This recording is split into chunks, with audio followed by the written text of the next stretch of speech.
Thank you, gentlemen, and thank you for joining us for another edition of the Sustainable Scoop. I am here with co-chair of the County Board, Jay Fisette. Thanks for joining us, Jay. Thanks for having me. Well, now, Jay, you've been on the County Board since 1998, and you're about to run for your seat and to maintain your position. Tell me, since your time on the board, what would you say is the most important change you've initiated?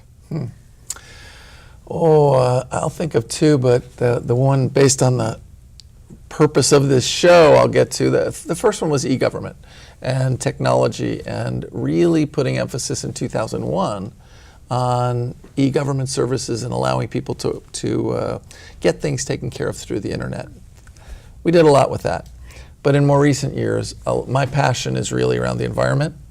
And 3-4 years ago, we created the Energy and Sustainability Task Force, a broad base of folks, all the major property owners, all the employers, nonprofit civic groups.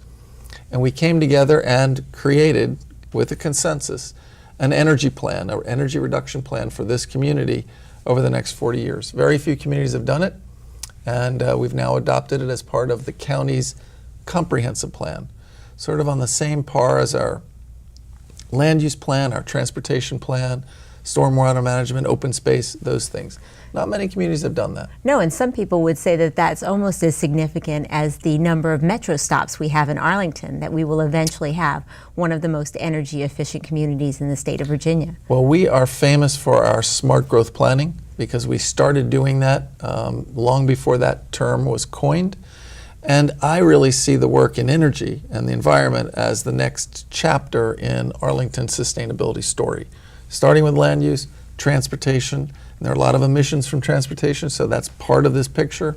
Moving on to energy and how we make our buildings more efficient, use renewable energy more effectively, educate people, etc. I know that sustainability is something that you personally believe in, and I've heard very often people say that, you know, Arlington is a victim of its own success, so successful that we have a shortage of affordable housing, we have difficult transportation in this area, and of course we still have a very difficult time making sure that our minorities residents are employed and are doing well. So if you were reelected, how would you address some of these issues for those people who are not thriving here in Arlington? Well, that's a very good question, and when people, we know we have a lot of good things that work here, but of course we have challenges, always have, always will. And the two that you just mentioned, well, you mentioned one of the two that what I would characterize as we're victims of our success, affordable housing.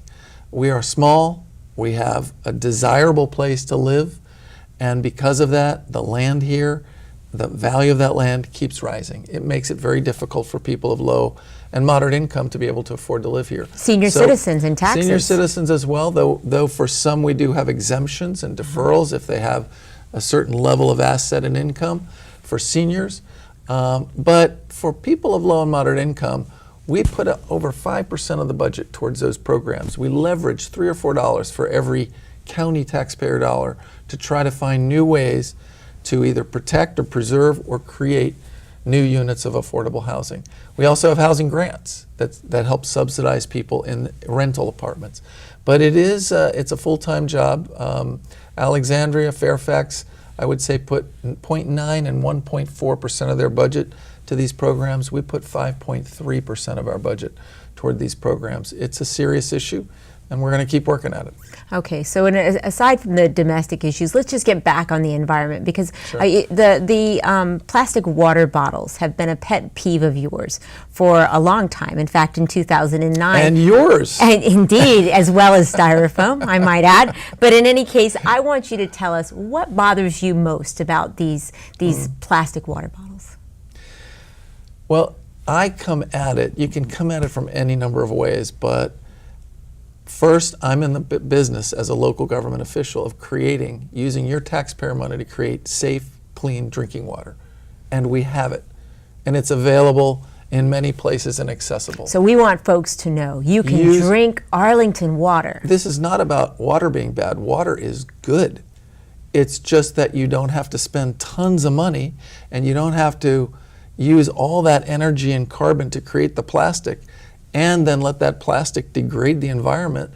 That is the ecosystem we depend upon. to survive. So tell me about Tap In Arlington. Tap In Arlington is a group of about 15 at this point, local activists.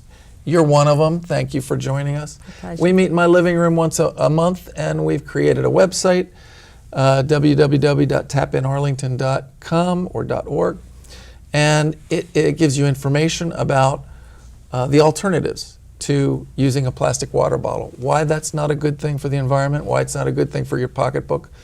And it also plugs tap water that we have here in Arlington. Our goal is to get 10,000 people, in fact, to take a very simple pledge that they will choose to drink tap water instead of purchasing the single-use plastic throwaway bottles. All right, I'm very glad we got to that because I think that's an important piece for the Sustainable Scoop. But now, in a week, I will have your opponent for County Board, Audrey Clement, here. And I'm going to ask her the same question I'm about to ask you. Looking at Audrey's platform, tell me one thing you really like and one thing that you don't. Well, I haven't looked at her platform. I have debated her just last night.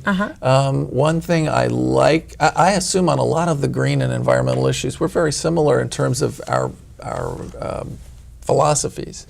I assume she has signed the pledge about plastic water bottles, but I don't know for sure. She is promoting solar, something that I promote too. I think there's a practical break-even point now in terms of the business case for it. So we still need to find incentives. We still need to work with the state to do that. All right, so it sounds like in a lot of ways you do agree as an environmentalist yourself. No doubt, no doubt. Well, I want to thank you so much for taking time out of your busy schedule to be with us here on the Arlington Weekly News. I want you viewers to be sure to go to Fisette.org if you'd like to find out more information or about your drinking water. Go to arlingtonva.us and search water, or you can take the pledge to stop purchasing plastic water bottles at taparlington.com, tapinarlington.com. Thanks so much for watching this edition of the Sustainable Scoop. Back to you at the news desk.